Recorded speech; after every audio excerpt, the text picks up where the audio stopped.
નમસ્કાર વિદ્યાર્થી મિત્રો, વિદ્યાકુળમાં આપ સૌનું હાર્દિક હાર્દિક સ્વાગત કરવામાં આવે છે. ચલો, જેટલા પણ વિદ્યાર્થી મિત્રો મારી સાથે જોડાઈ ગયા છે, ઝડપથી મને હાય હેલો ની કોમેન્ટ કરી આપો, જેથી આપણે ક્લાસની શરૂઆત કરી દઈએ. ચલો ઝડપથી જેટલા પણ મારી સાથે જોડાઈ ગયા છે. વિશાલ સર ક્યાં છે?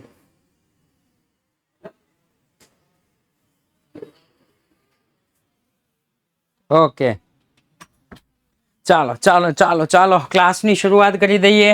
આજે આપણે જોવાના છીએ ચેપ્ટર નંબર 8. Okay, 11th. હા,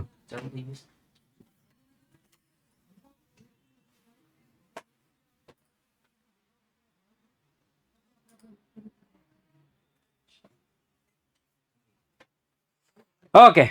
ચેપ્ટર નંબર 8. ચેપ્ટર નંબર 8 નું નામ શું સાહેબ? તો કે ચેપ્ટર નંબર નું નામ છે દેહી હિસાબ.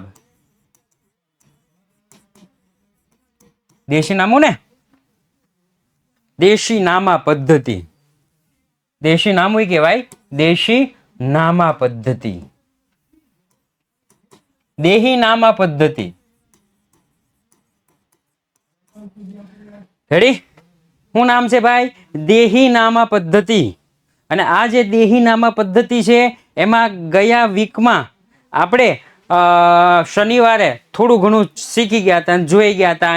ખરીદી હોય ને વકરો કહેવાય ને, બાકી આગળ લાવ્યા તો પુરાણ જણશે ને, એવું ઘણું બધું જોઈ ગયા હતા. રેડી? પછી કઈ બીજે કંઈક જાતા હોય તો શ્રી ચાંદલા ખાતે પારિભાષિક શબ્દો આપણે જોઈ ગયા હતા. દેહી નામા પદ્ધતિના શું જોઈ ગયા હતા? પારિભાષિક શબ્દ.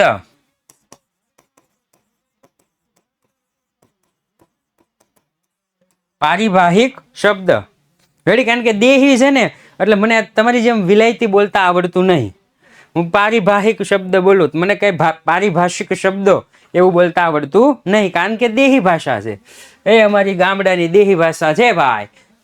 આજે તો કે સાહેબ આ ચેપ્ટરમાં ઓનલી ફોર થિયરીઝ છે. રેડી? તો થિયરીઝ ચાલવાની છે. આજે પણ થિયરીઝ ચાલવાની છે. ઓકે, ચાલો. તો 9મો પારિભાષિક શબ્દ આવે છે પાકા ખાતા. કેવો ખાતા? પાકા ખાતા. તો એક સરસ મજાનો બાજરીનો લોટ લેવાનો, અને એ સરસ મજાના બાજરીના લોટમાં થોડું પાણી નાખી અને એને થોડુંક મહળવાનું, અને મહળી અને એનો ગોળ ગોળ પિંડો બનાવવાનો, અને પિંડાને એક સરસ મજાનો હાથમાં લઈ અને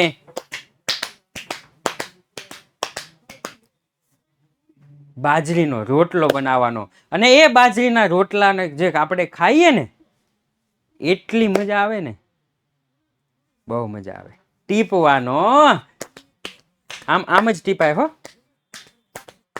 પછી પાણીની જરૂર પડે ને, એટલે મમ્મી છે ને થોડું પાણીમાં ઓલું કરીને,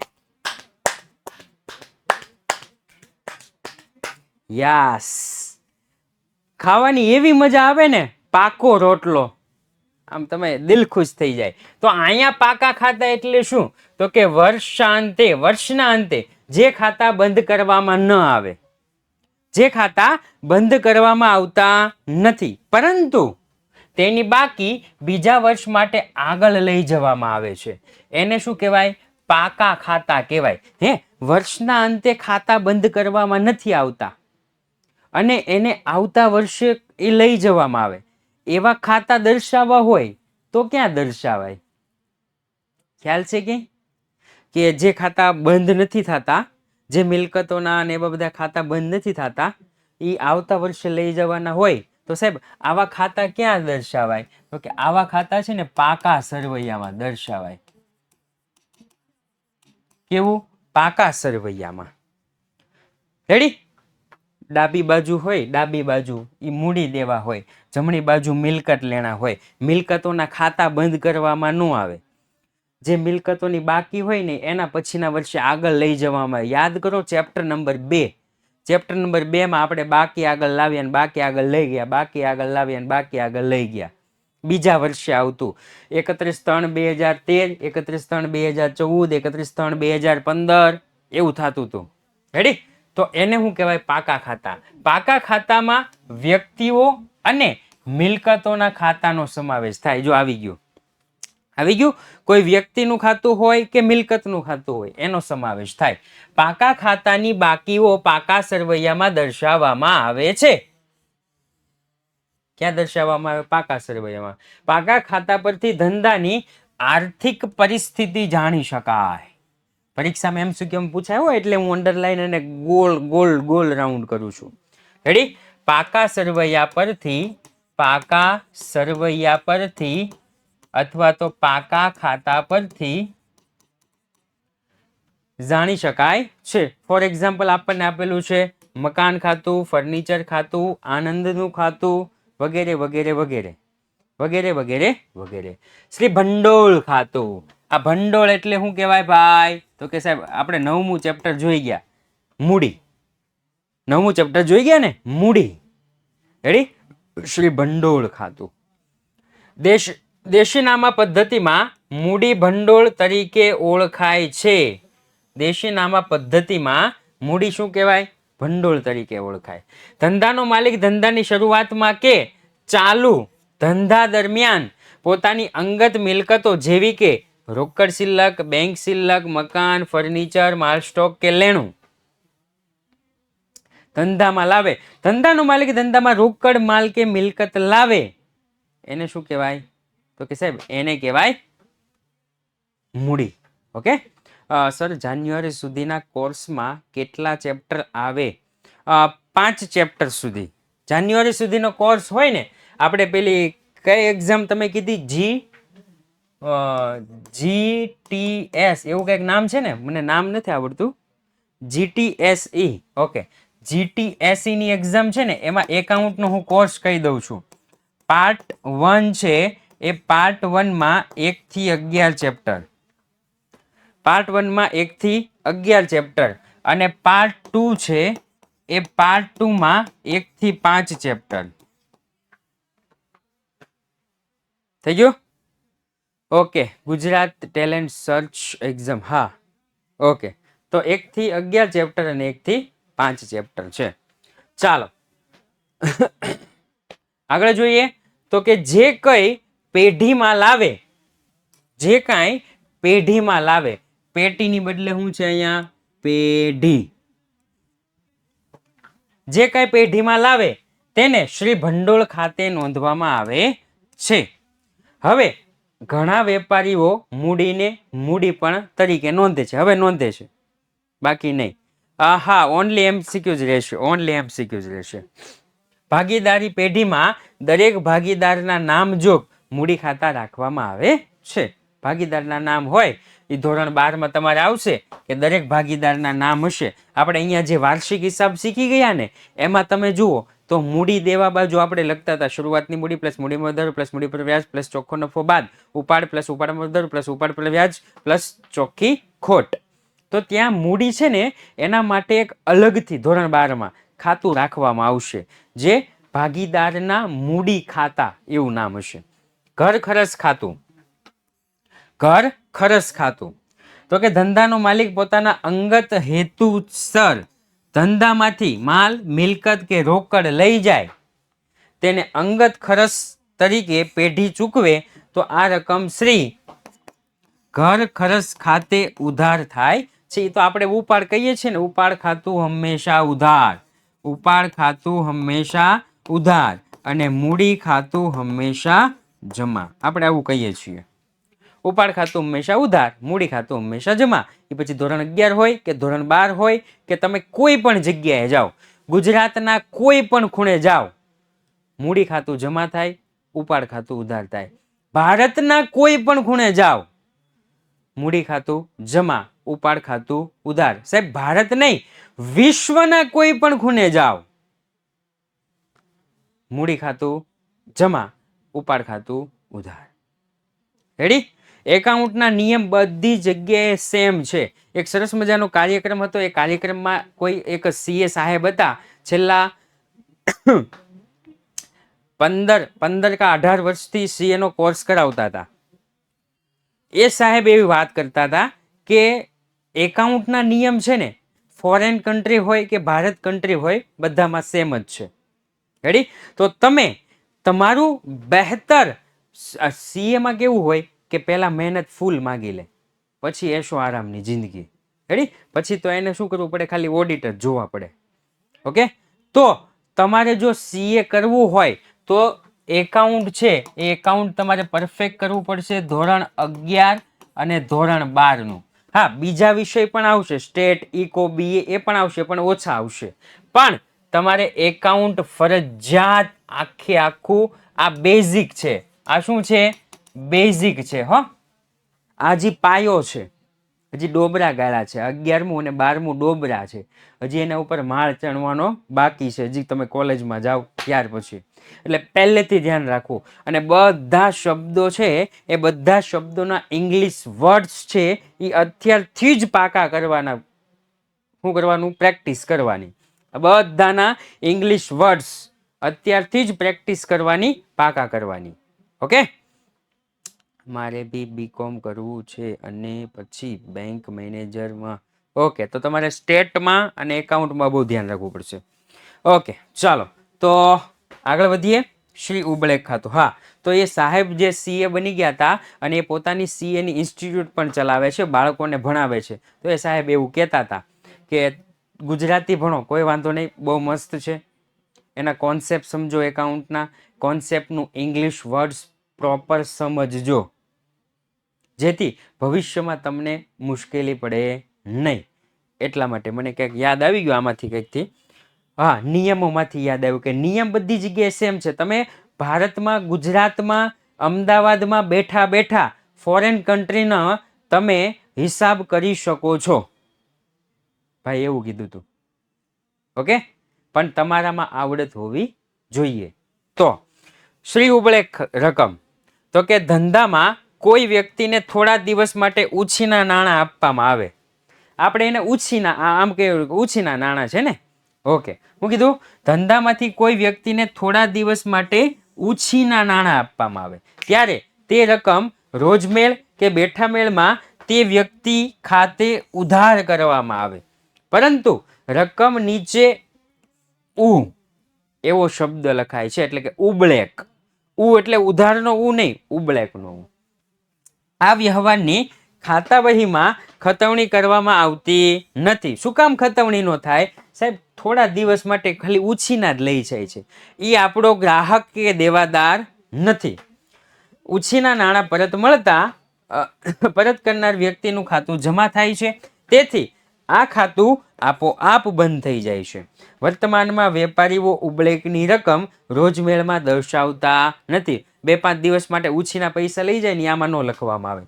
આવી નોંધ કરવેરાની દ્રષ્ટિએ માન્ય રહેતી નથી. આવી નોંધ કરવેરાની દ્રષ્ટિએ માન્ય રહેતી નથી. એના ઉપર કરવેરો ન લાગે, કારણ કે ઉછીના લઈ ગયા છે, ઉછીના આપણને આપી જાય છે. એને કહેવાય ઉબળેક ખાતે. ઉબળેક. આવરો.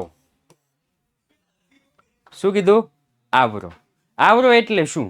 તો કે રોજમેળ અને પેટા નોંધમાં લખેલા વ્યવહારો અનુકૂળતાએ ફરીથી બીજા ચોપડામાં લખવામાં આવે, એને કહેવાય આવરો. શું કીધું છે? રોજમેળ કે પેટા નોંધમાં જેટલા પણ વ્યવહાર લખ્યા છે એને આપણે જ્યારે અનુકૂળતા થાય ત્યારે ફરી વખત બીજા ચોપડામાં લખવામાં આવે, એને કહેવાય આવરો. આવરો એ ધંધાના બધા જ વ્યવહારો દર્શાવતો ચોપડો છે. એ પછી ઉધાર વ્યવહાર હોય, રોકડ વ્યવહાર હોય, અડધો ઉધાર અડધો રોકડ વ્યવહાર હોય, જે પણ વ્યવહાર હોય એ. રોજમેળ કે બેઠામેળ તથા પેટા નોંધમાં નોંધાયેલા બધા જ વ્યવહારો 15 દિવસે, મહિને કે નિયત મુદ્દતે, એટલે કે 2 મહિને કે 5 મહિને એમ ફરીથી આ ચોપડામાં નોંધવામાં આવે છે. આ ચોપડો એટલે કયો ચોપડો? તો કે આવરાના ચોપડામાં નોંધવામાં આવે. આવરાના ચોપડામાં પણ 8 સળનો ઉપયોગ થાય છે. મેં તમને પહેલા લેક્ચરમાં નોટબુક લીધી હતી ને સળ પાડી હતી, ખબર છે? તેમાં રોજમેળની જેમ લખવામાં આવે છે. રોજમેળની જેમ એટલે પહેલા શું કહેવાય, રકમ અને પછી વિગત, રકમ અને પછી વિગત. જ્યારે આપણે દ્વિનોંધીમાં વિગત રકમ રૂપિયા, વિગત રકમ રૂપિયા એવું હોય. આવરામાં તમામ વ્યવહારની નોંધ થાય. નોંધી આખરની શિલ્લક શોધવામાં આવે છે, જે રોજમેળ કે બેઠા મેળની આખરની શિલ્લક સાથે મેળવી લેવામાં આવે છે.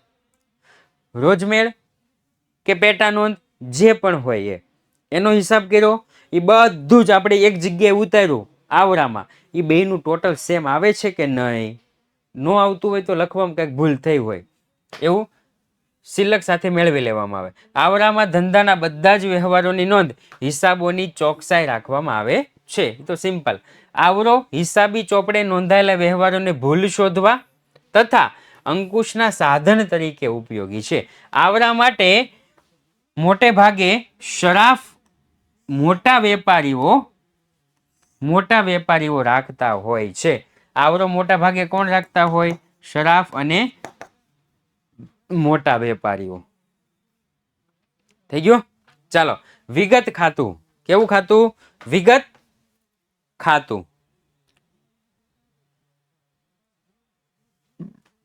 જ્યારે કોઈ એક વ્યક્તિ સાથે અથવા કોઈ એક બાબતે એક કરતા વધુ વ્યવહારો થયા હોય ત્યારે દરેક વ્યવહારની અલગ અલગ નોંધ નહીં લખતા કુલ રકમમાંથી શ્રી વિગત ખાતું જમા કે ઉધાર કરવામાં આવે છે.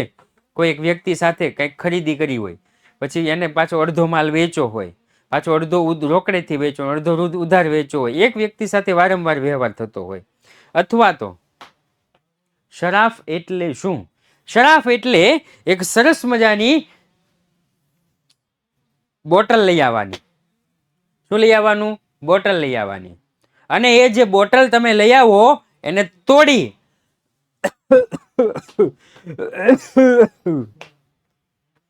એને કહેવાય શરાબ, જે ક્યારેય ન પીવી જોઈએ. એને કહેવાય શરાબ, જે ક્યારેય ન પીવી જોઈએ. હો, શરાફ.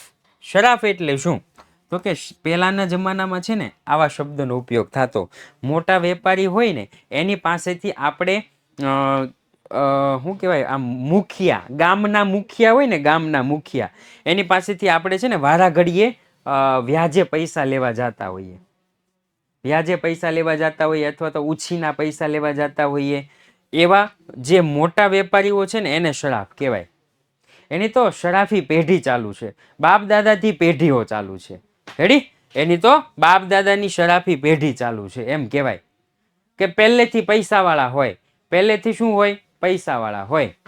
ઓકે, હા, શરાબ નો લખીને આવતા. જ્યારે કોઈ એક વ્યક્તિ સાથે અથવા કોઈ એક બાબતે એક કરતા વધુ વ્યવહારો થયા હોય એવા શ્રી વિગત ખાતે ઉધાર કે જમા કરવામાં આવે છે. અને વ્યવહારોમાં ખરેખર જમા કે ઉધાર થતા અંદરની બાજુમાં વિગતના ખાનામાં દર્શાવાય છે. ખતવણી પણ અંદરના ખાનામાં દર્શાવેલા ખાતામાં જ થાય છે. વિગત ખાતાની ખતવણી થતી નથી. વિગત ખાતાની ઉપયોગથી સમય અને શ્રમનો બચાવ થાય છે. એટલે કે બધું એકારે લખી નાખે, પછી જે ઓરલ શું કહેવાય, છેલ્લે જે નિચોડ નીકળે ને એ પછી આમાં ઠાલવવામાં આવે. વિગત ખાતું. ત્યાર પછી પાછું એનું એવું दो आ गया, एक डिलीट लगा देते हैं ना. ओके, ચાલો. એના પછી તો કે એના પછી 15મું કાંધું કરી આપવું. કાંધું શું કહેવાય? કાંધું કરી આપવું. કાંધું એટલે હપ્તો. કાંધું એટલે શું થાય? હપ્તો. આપણે સરસ મજાની 4 વ્હીલ લેવા જાવી હોય તો 4 વ્હીલ લેવા જાવી તો આપણે રોકડે 4 વ્હીલ લેતા નથી. આપણે ઓલાને શું કહેવી? હું કાંધું, કેટલા કાંધા કરશો? બોલો કે 24 મહિનાના કાંધા કરવા છે કે 5 વર્ષના કાંધા કરવા છે? આપણે એમ કેવી 5 વર્ષના કાંધા રાખીને જે રકમ ઓછી આવી. ઓકે ઓકે, માંડવીના ડૂચામાં પણ કાંધું આવે. હા, રેડી? તો એ જેવી પછી 4 વ્હીલ માની લો કે તમે કઈ કદાચ ઓલા પેલા યુથ વાળા જેમિસભાઈ ધામેલિયાને કદાચ ઓળખતા હોય, કદાચ તમે ઓળખતા હોય ને કદાચ જોયા હોય, તો એ કાંધું કરે તો એની પાસે માની લો કે મોટી 4 વ્હીલ હોય. એ લોકો મોટા વ્યક્તિ એટલે મોટી 4 વ્હીલ હોય. ફંટી લેતા હોય તો ફંટીમાં કાંધું મોટું હોય. અને કદાચ તમે ઓળખતા હોય પેલા હાર્દિકભાઈ, એ નાના વ્યક્તિ હોય તો એને નાની કાંધું હોય. તમે કદાચ ઓળખો તો, બાકી તો કોઈ ઓળખતું તો નથી. પણ આ તો શું છે કે જાહેરાત થઈ જાય ને એ બાને કોઈક નાના મોટા વ્યક્તિને કોઈ ઓળખે એમ. કાંધું કરી આપવું એટલે કે હપ્તો. શરાફ જેની પાસેથી લોનની રકમ વસૂલ કરવાની હોય. શરાફ એટલે મેં કીધું ને બાપ દાદાની પેઢી, પૈસાવાળી પેઢી. શરાફ એટલે બાપ દાદાની પૈસાવાળી પેઢી, એને કહેવાય શરાફ. શરાફ જેની પાસેથી લોનની રકમ વસૂલ કરવાની હોય તે રકમ હપ્તેથી વસૂલ કરવાનું નક્કી કરે તેને કહેવાય કાંધું કરી આપ્યું. દરેક હપ્તાની રકમ કાંધાની રકમ તરીકે ઓળખવામાં આવે છે. માની લો કે કોઈ વ્યક્તિ પાસે 1 લાખ રૂપિયા લેવાના હોય, કોઈ વ્યક્તિ પાસેથી 1 લાખ રૂપિયા લેવાના હોય. હવે એની કેપેસિટી જ નથી કે આપણને 1 લાખ રોકડા એક સાથે આપી શકે. તો કે સાહેબ એને 10-10 હજારના હપ્તા પાડી દો, 10 મહિનાના 8-8 હજારના 12 મહિનાના હપ્તા પાડી દો. એટલે તારે ભાઈ દર મહિને 8,000 રૂપિયા આપી જવાના. એને કહેવાય કાંધું કરી આપ્યું. ઓકે ઓકે ચાલો. ત્યાર પછી તો કે ત્યાર પછી 16મો પારિભાષિક શબ્દ હે, 16મા પારિભાષિક શબ્દ હે કોથળી છોડામણી.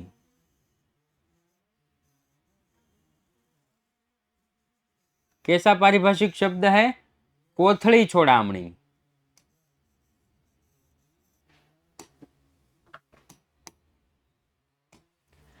કોથળી છોડામણી એટલે શું સાહેબ?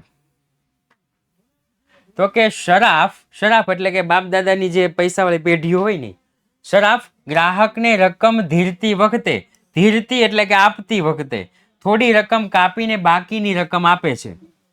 આ કાપેલ રકમને મંડામણી કે કોથળી છોડામણી કહે છે. મંડામણી કે કોથળી છોડામણી કહે છે. રેડી? માની લ્યો કે આપણે પેલામાં આવતું ચેપ્ટર નંબર 4 હુંડીઓ, ચેપ્ટર નંબર 4 હુંડીઓ જોઈ ગયા. એમાં આપણે દાખલો જોયો હતો. માની લો કે તમારી હુંડી પાકે છે 25/12/2023 ના રોજ તમારી હુંડી પાકે છે, પણ તમારે 1/11/2023 ના રોજ પૈસાની જરૂર છે.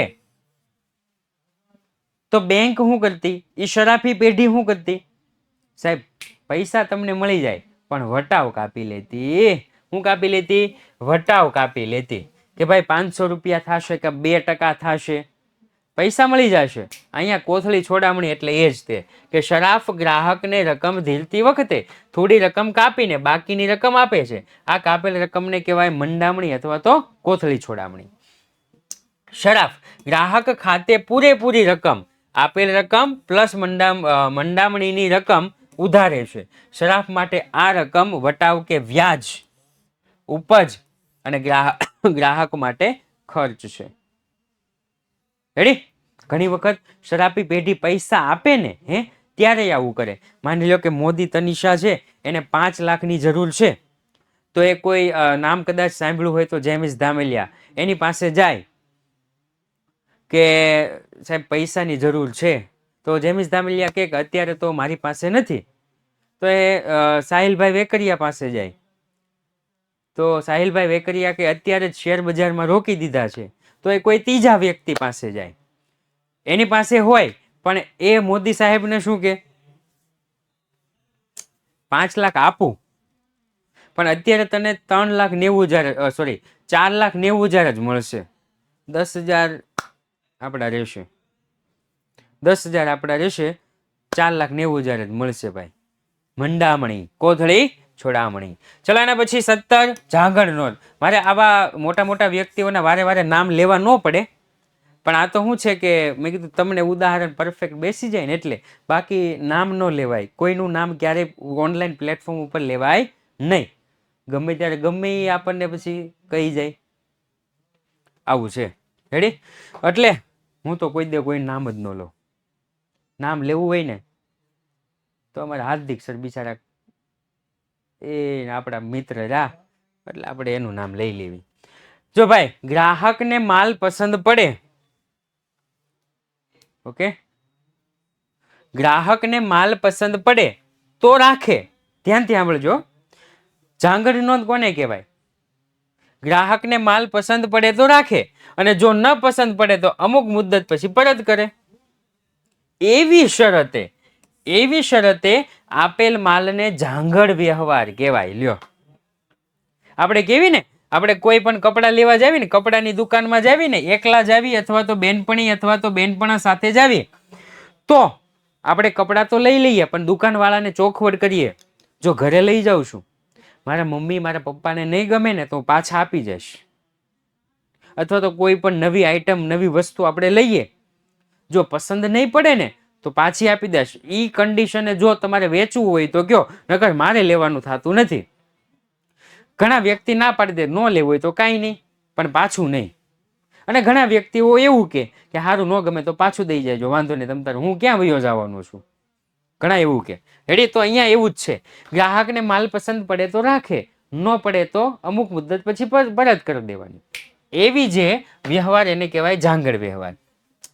જાંગડ વ્યવહારો વધુ થતા હોય તો તે નોંધવા માટે જે અલગથી ચોપડો રાખવામાં આવે તેને કહેવાય જાંગડ નોંધ કે જાંગડ વહી. એવા વ્યવહારો ઘણા બધા થતા હોય, ઘણા બધાને રેડી. તો એમાં અલગથી ચોપડો બનાવવામાં આવે, એને શું કહેવાય? જાંગડ વહી. ગ્રાહકને જાંગડ પર માલ આપેલ હોય કે ગ્રાહકે તેવા માલ પરત કરેલ હોય તેની નોંધ જાંગડ નોંધમાં લખાય છે. મતલબમાં જેટલું જાંગડથી વેચ્યું અને જેટલું જાંગડ પાછું આવ્યું એ બધું એ ચોપડામાં લખાય. જો ગ્રાહક આવો માલ રાખી લે તો તેની નોંધ જાંગડ નોંધમાંથી દૂર કરી અને ઉધાર નોંધમાં કરાય છે. પછી 2-4 દિવસ થાય, આપણે એમ કીધું કે કાંઈ નહીં 2 દિવસમાં બદલાવી જાજો, બિલની તારીખ જોવાની, 2 દિવસ પછી જો એ ગ્રાહક આવે તો એને બદલી દેવાય નહીં. જો 2 દિવસની અંદર આવે તો એને બદલી દેવાનું. જો 2 દિવસની અંદર ન આવે તો માની લેવાનું કે એ આપણે હવે વેચાણ કર્યું છે, એટલે એ જાંગડ નોંધમાંથી કાઢી નાખવામાં આવે, જાંગડ નોંધમાંથી દૂર કરી અને ઉધાર નોંધમાં લખાય છે. કારણ કે આ માલનું ખરેખર વેચાણ થયું ગણાય. વિદ્યાકુળની પોલિસી છે કે ટોપર બેચમાં તમે સ્ટાર્ટિંગથી જોડાણા હોય, 7 દિવસની પોલિસી છે. જો 7 દિવસની અંદર તમને ન ગમે તો પૈસા પાછા, એવું કંઈક હશે. છે હતું એવું કંઈક? તમારે હમણાંની વાત નથી કરતો હો, સ્ટાર્ટિંગની વાત કરું. 1/6/2023 વાત કરું કે 7 દિવસની અંદર જો તમને ન ગમે તો પૈસા પાછા. રેડી? પહેલાના જમાનામાં જુઓ, પહેલાના જમાનામાં ગુરુ શિષ્યને સિલેક્ટ કરતા કે આ મારો શિષ્ય, આ મારો શિષ્ય, આ મારો શિષ્ય. ગુરુ દ્રોણે બધા શિષ્યોને સિલેક્ટ કર્યા. અને આજનો જમાનો જુઓ, શિષ્ય ગુરુને સિલેક્ટ કરે છે કે આ સારું ભણાવે છે, આ નથી સારું ભણાવતા, આ નહીં હાલે, ઓલા નહીં હાલે. કળિયુગ, કળિયુગ ભાઈ, આને શું કહેવાય? કળિયુગ કહેવાય. રેડી? હા, ચાલો આગળ. જ્યાં સુધી ગ્રાહકની માલ ખરીદીની સંમતિ ન મળે કે જાંગડની મુદ્દત પૂર્ણ ન થાય ત્યાં સુધી જાંગડ વેચનારને ખરેખર વેચાણ ગણાતું નથી. ઓકે?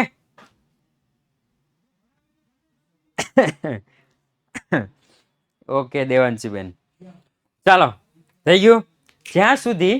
જ્યાં સુધી ગ્રાહકને માલની ખરીદીની સંમતિ ન મળે અથવા તો જાંગડ નોંધનો જે સમયગાળો છે એ સમયગાળો પૂરો ન થાય ત્યાં સુધી વેચાણ ગણાય નહીં. ચાલો એના પછી તો કે એના પછી સાહેબ 18મું કરાર નોંધ.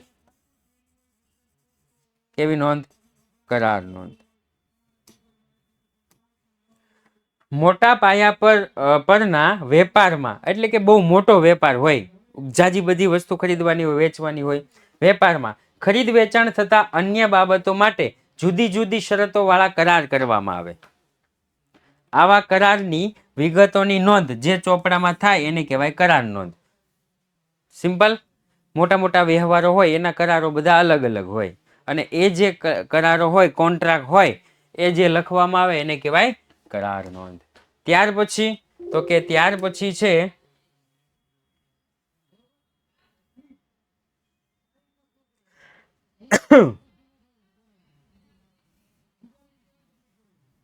ઓકે સર, ચાલો એના પછી દાગીના મેળ. એના પછી દાગીના મેળ. દાગીના એટલે આપણને તરત જ સોનું યાદ આવે. હા, પણ કે ને આ 5 તોલાનો દાગીનો છે, સંભાળીને જાજો. આ 10 તોલાનો દાગીનો છે, તરત જ જ્વેલરી યાદ આવે. રાઈટ, દાગીના મેળ.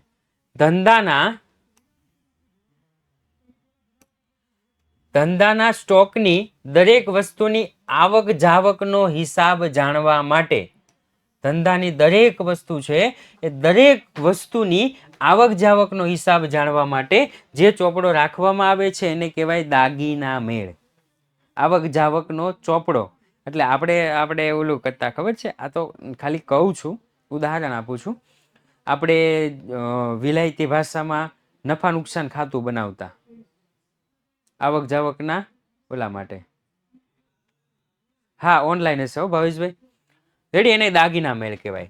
દાગીના મેળ એ સ્ટોક પત્રક જેવો ચોપડો છે. સ્ટોક પત્રક એટલે સાહેબ શું? તો કે સ્ટોક મેળવે, દિવસના અંતે સ્ટોક મેળવે. હાલો આટલી ખરીદી થઈ, આટલું વેચાણ થયું, હાલો આટલો આખો સ્ટોક છે ભાઈ, છે અંદર ગોડાઉનમાં માલ પડ્યો છે એટલો, તો કે હા, હાલો પતી ગયું. તેમાં માલની આવક જાવક અને સ્ટોકની વિગત નોંધાય છે. દાગીના મેળને જણસ વહી કે સ્ટોક વહી પણ કહે છે. જેટલા ગોળ રાઉન્ડ કરું છું ને એટલા યાદ રાખવાના હો, શાળાકીય પરીક્ષાઓમાં MCQમાં આવી શકે. અત્યારે દાગીના મેળ માટે છાપેલા તૈયાર પત્રકો વધુ ઉપયોગ થાય છે. દાગીના મેળ કેટલાક વેપારીઓ રોજ મેળની જેમ 8 સળ પાડી અને તૈયાર કરે છે. એટલે કે રોજનું ઓલું કરે છે. ઓકે, આજે લોન્ચિંગ છે 6:15. આજે 6:15 તારીખ 21/12/2023 અને 6:15 કલાક, સોરી 6:30 કલાકે એનું લોન્ચિંગ છે. આજે તમને બધી જ ખબર પડી જશે કે શું છે, શું નથી. તો જેટલા પણ આ વિડીયો જોઈએ છે એના માટે પણ છે, જેટલા રેકોર્ડિંગ જોઈએ છે એના માટે પણ છે, અને જેટલા યુટ્યુબમાં જોઈએ છે એના માટે પણ છે. ચલો, 20મું આંકડા વહી. 20મું શું છે ભાઈ? 20મું તો કે આંકડા વહી. આંકડા વહીમાં વ્યક્તિઓના એટલે કે દેવાદારના, દેવાદાર એટલે શું થતું હતું? દેવાદારનું બીજું નામ ભૂલાઈ ગયું. હા, ગ્રાહક. જો આટલું છે તમને બધાને યાદ છે હો, ગ્રાહકો. તો કે ગ્રાહકોના ખાતા દોરેલા હોય છે. શું કીધું છે? આંકડા વહીમાં વ્યક્તિઓ એટલે કે ગ્રાહકોના ખાતા દોરેલા હોય. સામાન્ય રીતે રોજમેળ ઉધાર નોંધ પરથી તાત્કાલિક આ ચોપડામાં દેવાદારનું ખાતું ખોલી તેમાં ખતવણી કરવામાં આવે છે, ઉધાર નોંધ અથવા તો રોજમેળમાં. પરંતુ તેમાં બધી જ વિગતો આપવામાં આવતી નથી. ખાલી વ્યવહારની રકમ, મિતિ, તારીખ, સંવંત, ઈસવીસન સંવંત જે હોય એ, તેમજ રોજમેળ ઉધાર નોંધના પાના નંબર. આપણે ઓલું આવતું ખબર છે, નો પા નોંધ વહી પાના નંબર, નો પા. તો અહીંયા ઉધાર નોંધના પાના નંબર. એટલી જ વિગતો દર્શાવવામાં આવે. આ ખાતા વહી પરથી ઉઘરાણી કારકુનને કે ગુમાસ્તને ઉઘરાણીની જરૂરી વિગતો મળે છે. સાહેબ, કારકુન એટલે શું? ગુમાસ્તાને એટલે શું? સર, મિતિ એટલે શું? ભાઈ મિતિ એટલે શું? થોડું કોમેન્ટમાં જવાબ આપી દેજો. મિતિ એટલે શું?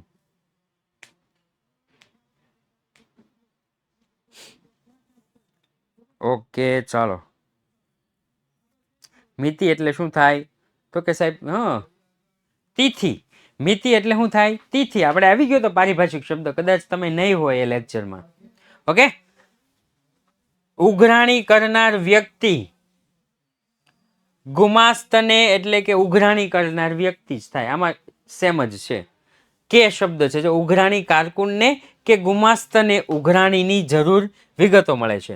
પાકી ખાતા વહીમાં આંકડા વહી પરથી ખતવણી કરવામાં આવે છે. જેથી ભૂલ હોય તો મળે છે. આંકડા વહીને કાચી ખાતા વહી કે સુધા વહી પણ કહે છે.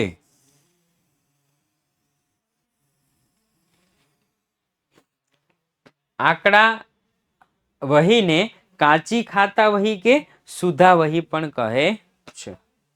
ત્યાર પછી છે દેશાવર ખાતું. દેશાવર ખાતું અત્યારે આપણે એને મુસાફરી ખર્ચ ભથ્થું કહીએ, ભથ્થું, એ દેશાવર ખાતું. ધંધાના કામ માટે બહારગામ જનાર વ્યક્તિને માલિક હોય કે કર્મચારી હોય એને ખર્ચ માટે કે અન્ય હેતુ માટે રકમ આપવામાં આવે. આ રકમ બહારગામ જનાર વ્યક્તિના દેશાવર ખાતે ઉધારાય છે. માની લો કે મારે એક સરસ મજાનો કોઈનો કોલ આવ્યો હોય કે સાહેબ તમે 2-3 શિક્ષકો અમારા રાજકોટમાં આવો અને અમારા રાજકોટમાં અમારા બાળકોનો ઉત્સાહ વધે એ માટે એક દિવસ તમે મુલાકાતે આવો. તો આપણે વિદ્યાકુળમાં વાત કરીએ કે સાહેબ આવી રીતના છે અને આવી રીતના આમ જવાનું થયું છે, તમે પરમિશન આપતા હોય તો જઈએ. ઓકે, ચાલો વડોદરામાં આવો. તો આપણે વડોદરામાં જઈએ. રેડી? તો અહીંયાથી જવાનો, ત્યાં રહેવાનો, ખાવા પીવાનો ખર્ચો એ બધો તો એ લોકો જ આપતા હોય. પરંતુ માની લો કે આપણે ના પાડીએ કે નહીં નહીં અમે અમારી જાતે જ કરી લઈશું, તમારે ટેન્શન લેવાની કોઈ જરૂર નથી. આપણે અમદાવાદ એક સરસ મજાનો પ્રોગ્રામ કર્યો હતો ગયા ને ઓલા વર્ષે, તો એ બધો ખર્ચો આપણો જ હતો. રેડી? બીજા કોઈને કાંઈ ખર્ચો હતો નહીં. તો એવા શું કરે કે કોઈ વ્યક્તિને બહાર જવાનું હોય તો એક સાથે 5,000 10,000 રૂપિયા આપી દે, જેટલા વપરાય એટલા વાપરજો, સુખેથી રહેજો, અને પછી વધે તો પાછા આપજો ને ઘટે તો પાછા કહેજો, એટલે તમને બીજા આપી દઈએ. બસ એ જ દેશાવર ખાતું. પ્રવાસ દરમિયાન તેમને મોકલેલ રકમ કે તેમને વસૂલ કરેલ રકમ તેના પર દેશાવર ખાતે ઉધાર થાય. જો પ્રવાસ દરમિયાન આપણા વતી કોઈ રકમ ચૂકવે તો આપણને મોકલે તો તે તેના દેશાવર ખાતે જમા થાય. આપણે એમ કીધું ને કે આ જગ્યાએ જવાનું છે, ત્યાં જઈને અને આટલું વસ્તુ મારી હાટું લઈ લેજે ને, તો એ જમા થઈ જાય. બહાર ગામ આવીને તેઓ હિસાબ આપે ત્યારે જે તે હિસાબ યોગ્ય અસર આપી અને તેમણે પરત કરેલા રકમ તેના દેશાવર ખાતે જમા થાય છે અને ખાતું બંધ કરવામાં આવે છે. દેશાવર ખાતું કામ ચલાવ છે. 2-5 દિવસ માટે દેશાવર ખાતું હોય, જેટલા દિવસ બહાર ગયા હોય એટલા દિવસ. ઓકે, ચાલો એના પછી છે હથ્થું. હથ્થું કરવું. હથ્થું તો કે વેપારી પોતાના લેણદારને રકમ ચૂકવવા માટે કારકુન, આંગડિયા કે મુનિમને રકમ આપે કે આને પૈસા આપવાના છે, આલેને આપી દેજે ને, આલ્યો આ પૈસા લઈ જાઓ, ઓલાને આપી દેજો ને. હથ્થું કોકના હાથે મોકલાવે. માની લો કે મારે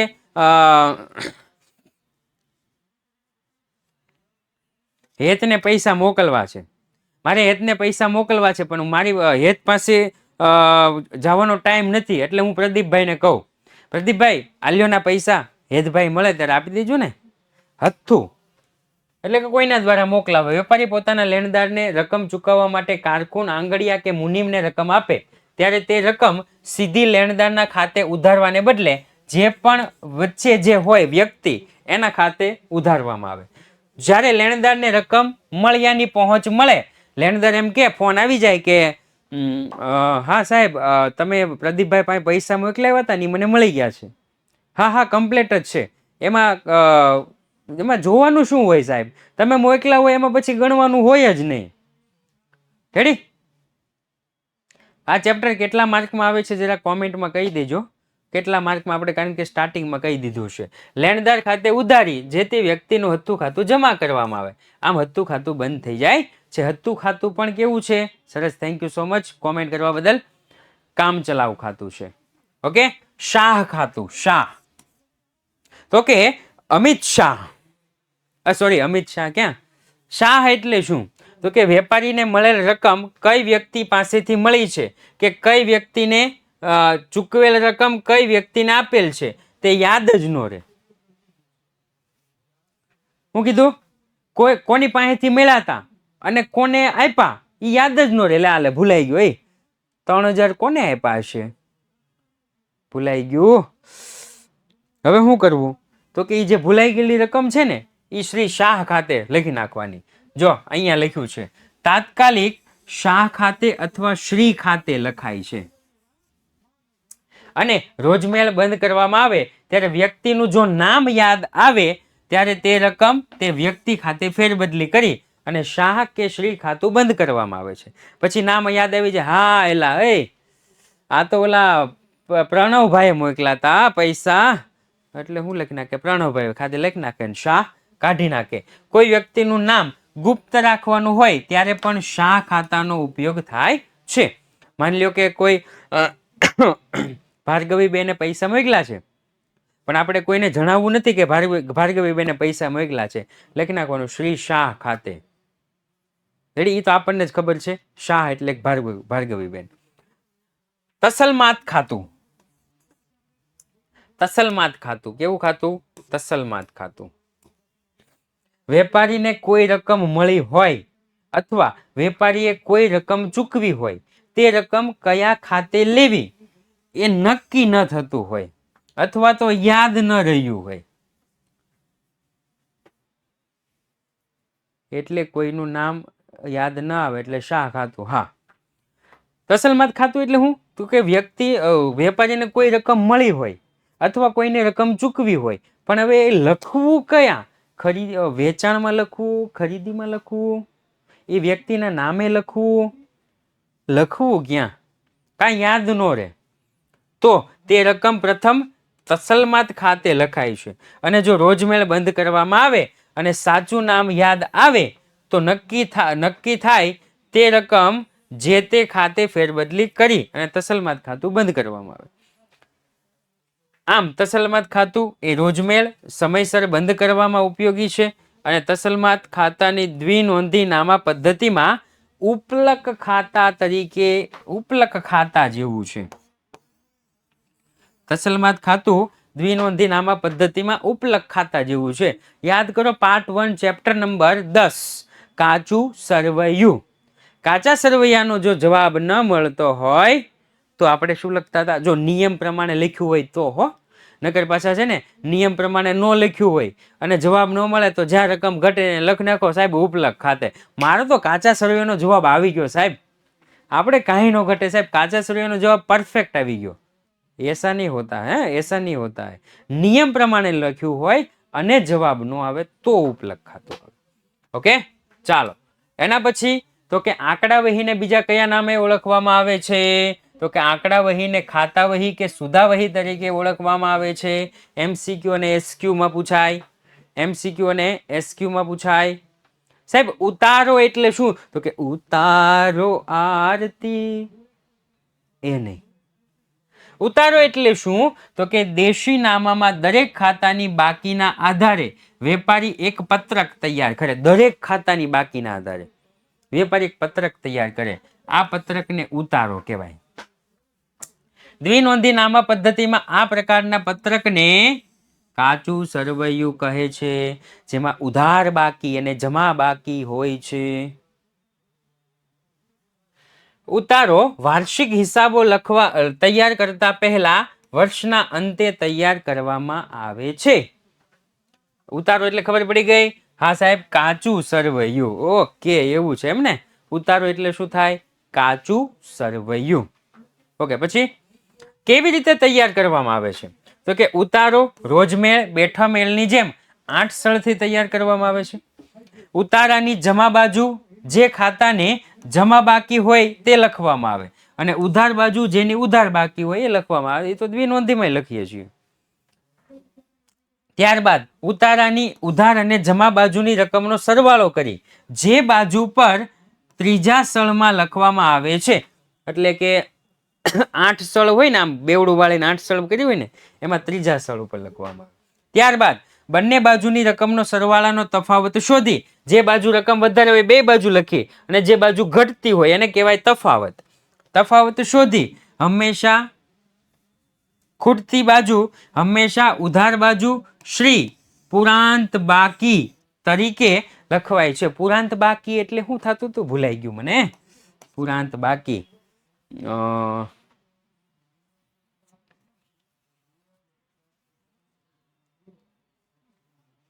યાદ આયા?